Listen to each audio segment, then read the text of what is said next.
इस तरह exposure tap हो गया। ठीक।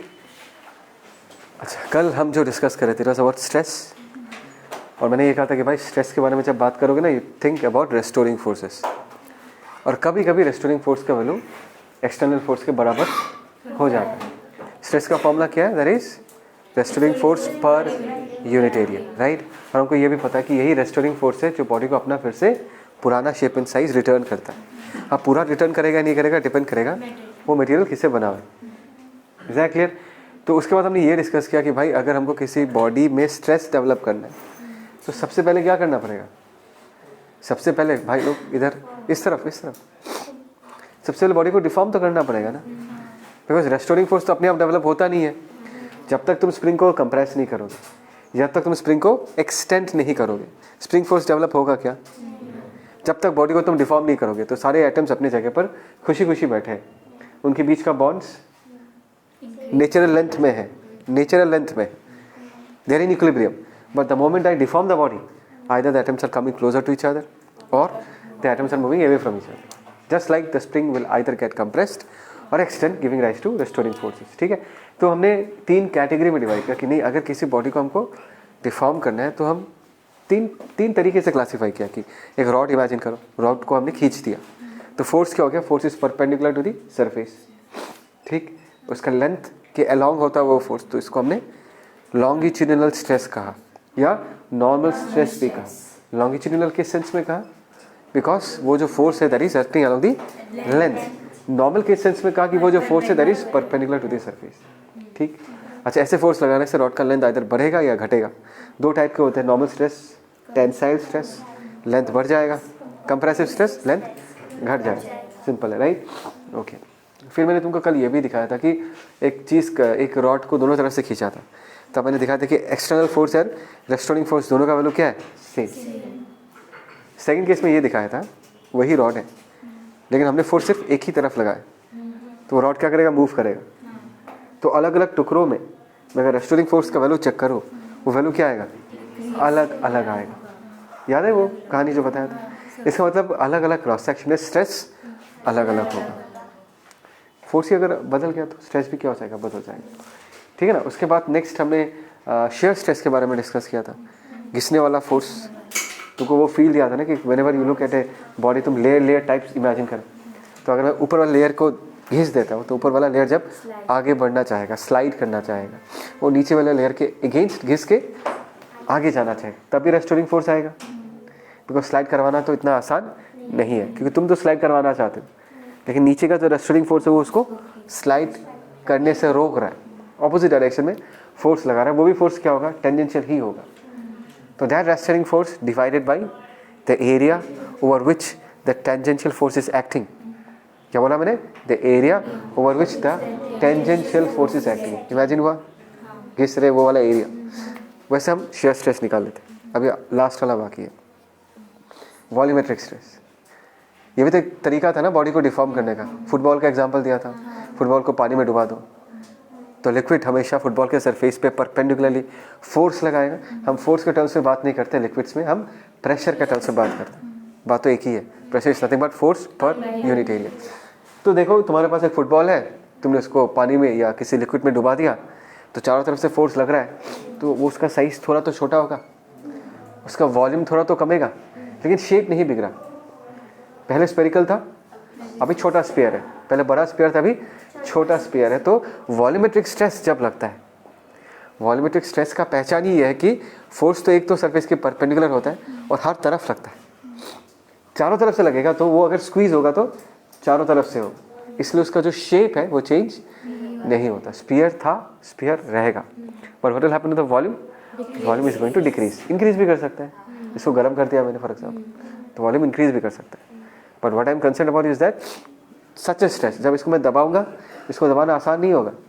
तुम एक मोमेंट के बाद और दबा नहीं पाओगे तुम इसको, बिकॉज तब क्या हो जाएगा? तब अंदर का जो रेस्टोरिंग फोर्स है वो तुम्हारे बाहर के अप्लाइड फोर्स को क्या कर देगा? बैलेंस कर देगा। उस वक्त भी एक स्ट्रेस डेवलप होगा। क्या कहेंगे हम उसको? Volumetric stress, right? इसका सिंबल दे देता हूँ। वॉल्यूमेट्रिक स्ट्रेस का जो उस इसको ठीक से लगाया ना?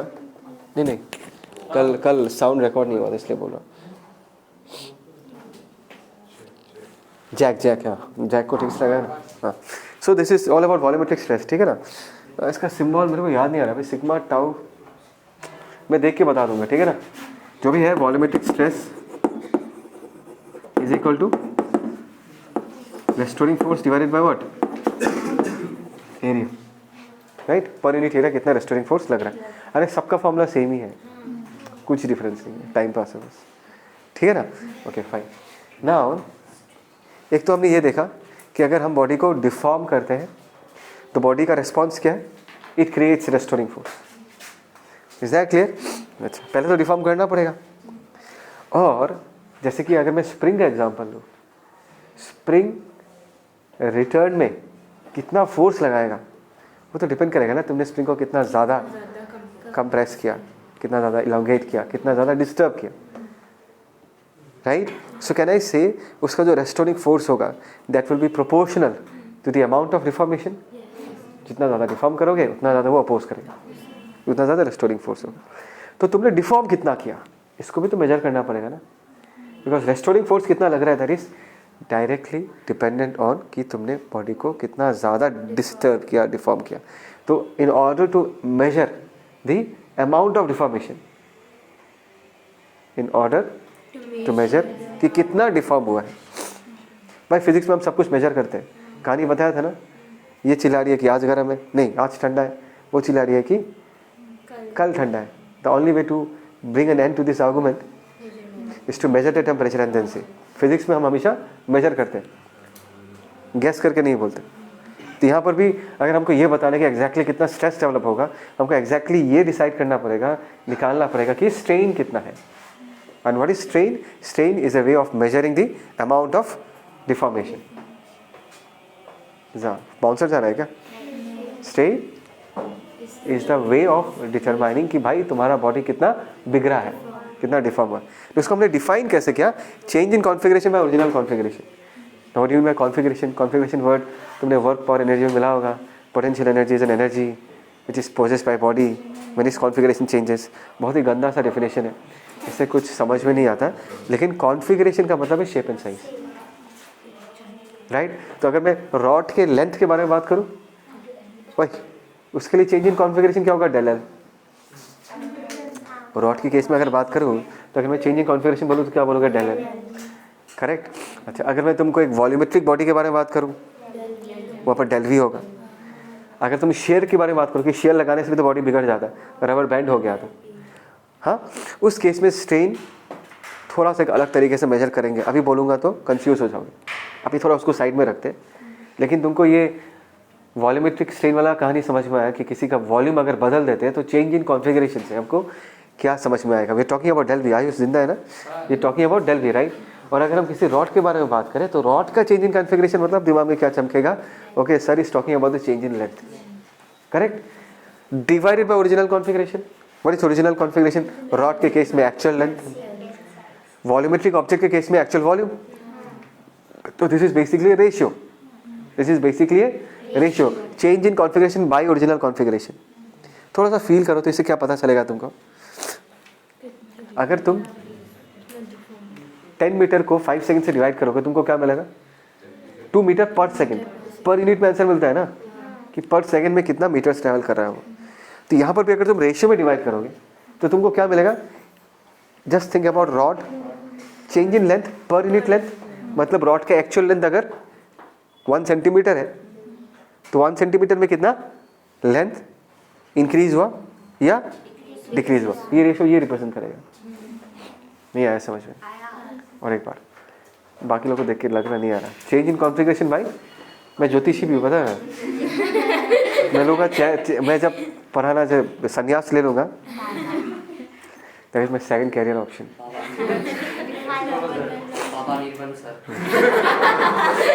नहीं कुछ फैंसी सा नाम, तब तक तो ये नाम चलेगा, कुछ फैंसी सा नाम रखेंगे। नहीं ठीक है, हो गया बकवास।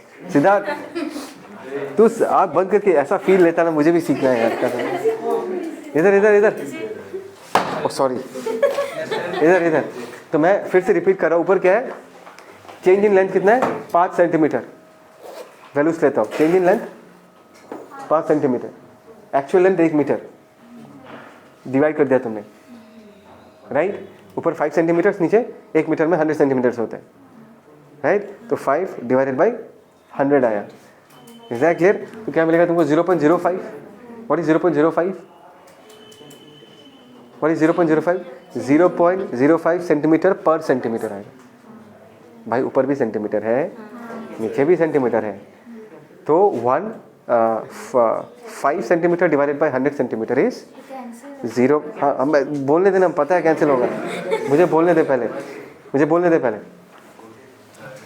5 सेंटीमीटर डिवाइडेड बाई, भाई कैंसिल तो होगा ही, मैं फील देने का कोशिश कर रहा हूँ, राइट? तो ये कितना आ जाएगा? दिस इज 0.05 सेंटीमीटर पर, कुछ गलती है इसमें लिखने में, कोई गलत नहीं बोल सकता, this is correct. Just trying to make you people understand this much centimetre in 1 centimetre. मतलब अगर तुम्हारा 1 सेंटीमीटर का रॉड है, उसके लेंथ में कितना बदलाव आया? 0.05। ये रेशियो ये फील देता है, समझ में आ रहा है? अगर वॉल्यूम होता तो क्यूब में आता ये, तो तुमको क्या समझ में आएगा कि अगर 1 सेंटीमीटर क्यूब का वॉल्यूम है तो उसके वॉल्यूम में कितना बदलाव आया 1 सेंटीमीटर। तो पर यूनिट के टर्म्स में हम बात करते हैं। एंड तुमने सही कहा कि सर यूनिट तो कट जाएगा। हाँ, यूनिट से काटने के पहले मैंने तुमको थोड़ा सा फील दे दिया कि एक्चुअली रिप्रेजेंट क्या आता है। पर यूनिट टर्म्स में हम बात करते हैं। अगर यूनिट लेंथ का रॉड है तो उसमें कितना चेंज आएगा, यूनिट वॉल्यूम का स्पीयर है तो उसके वॉल्यूम में कितना चेंज आएगा। रेशियो का मतलब तो यही है ना। अरे 100 रन स्कोर किया 20 ओवर में तो कितना आएगा? 5 रन पर ओवर। यहाँ पर भी हमने यूनिट में बात किया कि पर ओवर कितना स्कोर हुआ। ये सब तो समझ में आ रहा है ना? ये भी एग्जैक्टली ऐसा ही है। Yes, you are correct sir, ये कैंसल आउट हो जाएगा। That means strain is dimensionless and unitless. इसका कोई डायमेंशन यूनिट नहीं है। Is that clear? अच्छा, ओके। अच्छा, और एक चीज़, मैं स्ट्रेस के बारे में जब बात करता हूँ, फोर्स पर यूनिट एरिया, तो स्ट्रेस का यूनिट क्या होगा? न्यूटन पर मीटर स्क्वायर। कभी कभी हम वॉल्यूमेट्रिक स्ट्रेस को प्रेशर भी बुलाते हैं। भाई प्रेशर ही तो है ना? तो धोखा नहीं खाना। कभी क्वेश्चन में लिखा प्रेशर इतना है तो टेंशन नहीं लेने का, वही रेस्टोरिंग फोर्स है, बिकॉज न्यूटन पर मीटर स्क्वायर। ठीक। अच्छा, अभी देखो, कोई भी इवेंट होता है ना, तो कुछ इनपुट होता है, कुछ आउटपुट होता है, right? whenever there is a happening, whenever there is an event, there will be some input and there will be some output, right? तो यहाँ पर हमारा जो इवेंट है वो क्या? हमने बॉडी को बिगाड़ा, उसका शेप एंड साइज चेंज हो गया, उसके अंदर रेस्टोरिंग फोर्सेस डेवलप हो गया, right? And now we have talked about 2 new terms. एक तो हो गया stress, that is force per unit area, restoring force per unit area. दूसरा क्या हो गया? सपना देख रहा है? सुन रहा है ना तू? किसको देख रहा है इधर? कोई देखने लायक भी तो नहीं इधर, इतना इतना ध्यान से देख रहा था। क्या मैं दिख नहीं रहा क्या? तो दिखा हमें, पागल देख। सो मैं ये कह रहा था, सेइंग दैट, कि अगर हम बॉडी को डिफॉर्म करते हैं, सुनो कहानी सुनो, बॉडी है, डिफॉर्म किया, रेस्टोरिंग फोर्सेस डेवलप हुआ, आंसर बता ही दे रहा हूँ, स्ट्रेस डेवलप हुआ, सॉरी स्ट्रेन आएगा कुछ, स्ट्रेस कुछ आएगा। तो स्ट्रेस और स्ट्रेन में, स्ट्रेस और स्ट्रेन में किसको हम इनपुट बोलेंगे और किसको हम आउटपुट बोलेंगे? एक मिनट कंप्लीट करने दो। किसको हम इनपुट बोलेंगे, किसको हम आउटपुट बोलेंगे? एक तो ये है, जब हम ग्राफ बनाते हैं ना, एक्स एंड वाई होता है, एक्स हमेशा इनपुट होता है, वाई उसका आउटपुट होता है, राइट? तो मैं इस क्वेश्चन को और थोड़ा सा घुमा के पूछता हूँ कि अभी अगर मैं स्ट्रेस और स्ट्रेन का ग्राफ प्लॉट करना चाहूँ तो एक्स एक्सिस में स्ट्रेस प्लॉट करूँ या स्ट्रेन प्लॉट करूँ? ये बताओ। स्ट्रेस मतलब according to all of you that stress is the input. Is that clear? है ना? वाई एक्सिस में क्या प्लॉट करेंगे? स्ट्रेन। ये पूरा गलत है, ठीक है? मुझे पता था, मुझे पता था तुम लोग ये जवाब दोगे, सो मैं तुमको ये आइडिया क्लियर करके देता हूँ। करेक्ट? पहले स्ट्रेस आता है या पहले स्ट्रेन आता है? पहले स्ट्रेस आता है या पहले स्ट्रेन आता है? स्ट्रेस इज रेस्टोरिंग फोर्स, ये एक रेस्पॉन्स है। जब बॉडी डिफॉर्म होगा उसका रेस्पॉन्स है स्ट्रेस। तो पहले बॉडी को डिफॉर्म तो होना पड़ेगा ना, अपने आप तो रेस्टोरिंग फोर्सेस क्रिएट होकर आएगा नहीं। समझ में आ रहा है मैं क्या कह रहा हूँ? तो अगर बॉडी डिफॉर्म पहले होता है और उसका रिजल्ट है रेस्टोरिंग फोर्स, तो स्ट्रेन पहले आएगा बॉडी में, बॉडी का कॉन्फ़िगरेशन चेंज होना पड़ेगा पहले, उसके बाद में रेस्टोरिंग फोर्सेस आएगा। कुछ गया भेज में मैं क्या कह रहा हूँ? पहले बॉडी को डिफॉर्म होना पड़ेगा, the shape and size has to change, the atoms का पोजीशन हैज़ टू चेंज, तब जाकर उसका रेस्पॉन्स क्या होगा? Restoring force, that is stress. तो सब लोग गलती करते हैं, मैं नहीं चाहूँगा कि तुम लोग गलती करो। Strain is the input and stress is the output. मतलब एक्स एक्सिस में हम स्ट्रेन को प्लॉट करेंगे एंड वाई एक्सिस में हम स्ट्रेस को प्लॉट करेंगे। समझ में आया? ये लिख के रखो, पर मुझे याद नहीं मैंने लिख के दिया या नहीं दिया, कहीं पर लिख के रखो, पॉज करो।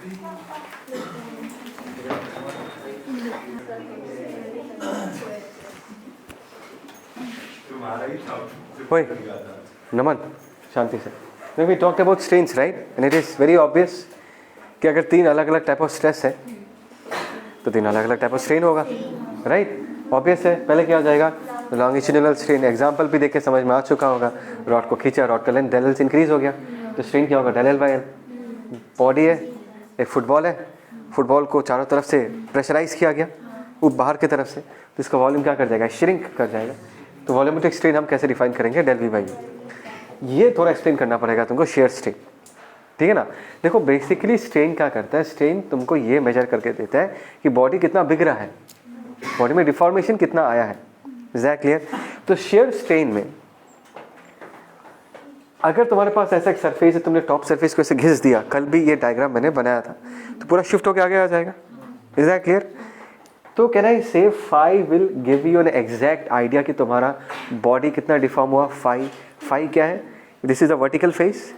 जब तुमने इसको डिफॉर्म किया तो वर्टिकल फेस कितना आगे शिफ्ट हो गया। फील करो मैं क्या कह रहा हूँ। This is the vertical face, और जब तुमने फोर्स लगाया तो देखो ये वर्टिकल फेस शिफ्ट होकर ये डॉटेड लाइन दिख रहा है ना, यहाँ पहुँच गया। तो ये जितना आगे शिफ्ट होगा उतना ज़्यादा बॉडी का शेप एंड साइज बदलेगा, करेक्ट? और कितना आगे गया वो तो डायरेक्ट हमको कौन देगा? फाई देगा, फाई का मेजरमेंट। समझ में आया? तो ऐसे केस में देखो, ऐसे केस में क्या है, तुमने फोर्स तो लगाया, इसके वॉल्यूम में कोई चेंज नहीं आएगा, लेकिन इसके शेप में चेंज आ गया। ठीक उसका उल्टा यहाँ पर हो रहा है ना, इसके वॉल्यूम में चेंज आया लेकिन इसके शेप में चेंज नहीं आया। इसका शेप बिगड़ जाता है लेकिन वॉल्यूम सेम रहता है, राइट? तो शेप में कितना बिग चेंज आया है, उसको मेजर करने के लिए हम फाई का वैल्यू बताते हैं। फाई तुमको ये बताता है कि जो वर्टिकल फेस था वो कितना आगे टिल्ट हो चुका है। Is that clear? सो अगर मैं यहाँ पर शेयर स्ट्रेन लिखना चाहूँ तो शेयर स्ट्रेन को मैं क्या लिख दूंगा? फाई। बात को समझो, फाई जो है वो बहुत ही छोटा होगा, मेरे डायग्राम में बहुत बड़ा दिख रहेगा लेकिन कितना शिफ्ट करेगा? इतना फाई छोटा है तो मैं इसको टेंडिंग टू 10 फाई भी लिख सकता हूँ। If phi is very small, if theta is very small, sine theta can be written as theta, tan theta can be written as theta. पढ़ा होगा ये सब। तो अगर फाई बहुत छोटा है तो हम फाई को क्या लिख सकते हो? 10 phi. Now I want you people to concentrate on this triangle A B C. What can I write 10 phi as? Perpendicular by base, perpendicular हो गया del L. And what is del? कि ऊपर वाला लेयर कितना आगे shift हो चुका है, राइट? एल क्या है उसका? वर्टिकल हाइट, उस लेयर का हाइट। Is that clear? तो यहाँ पर क्या हो जाएगा? That is del L by L. देखो ये डेल एल बाय एल और ये डेल एल बाय एल दोनों अलग चीज़ है यार। ये रॉड के लेंथ में कितना चेंज है, दैट इज डेल एल, और यहाँ का जो डेल एल है वो क्या है? ठीक है? और यहाँ का डेल एल क्या है? यहाँ का डेल एल ये बताएगा कि टॉप लेयर जो टॉप जो सरफेस है वो कितना आगे शिफ्ट हुआ है। Is that clear? तो अगर मैं इसका रेशियो निकालूंगा इसका मतलब क्या है? शिफ्ट, ये एल क्या है? This is the height of the layer. Feel करो, दिस एल जो है दिस हाइट ऑफ लेयर, और ये डेल एल क्या है? Shift of layer. समझ में आया? तो अगर मैं इसको डिवाइड करने के बाद कुछ आएगा ना, लेट अस से 0.5 सेंटीमीटर पर सेंटीमीटर ऐसा आया, तो क्या फील मिलेगा तुमको? 0.5 सेंटीमीटर पर सेंटीमीटर, मतलब 1 सेंटीमीटर हाइट पे जो लेयर है वो 0.5 सेंटीमीटर आगे शिफ्ट हो चुका है। समझ में आया? मतलब 1 सेंटीमीटर के हाइट पे जो लेयर है वो 0.5 सेंटीमीटर आगे शिफ्ट हो चुका है। देखो ये भी डायमेंशन लेस है। डेल एल का भी यूनिट क्या होगा? लेंथ में होगा, एल का भी यूनिट लेंथ का ही होगा, तो this is also what dimension. ठीक है? तो बहुत लोगों को ये समझ में नहीं आता कि सर फाई कैसे फाई तुमको डायरेक्टली ये बताता है कि बॉडी कितना बिग रहा है, फाई का वैल्यू जितना ज़्यादा होगा उतना ज़्यादा टिल्ट हो चुका है, उतना ज़्यादा उसका शेप चेंज हुआ है। तो शेप चेंज को मेजर करने के लिए फाई यूज़ करते हैं। किसी को कोई डाउट? पक्का? श्योर? फाई को हमने 10 फाई लिख दिया because phi is extremely small. ठीक है ना? Okay fine. सो पॉज करना। क्लियर है? किसी को कुछ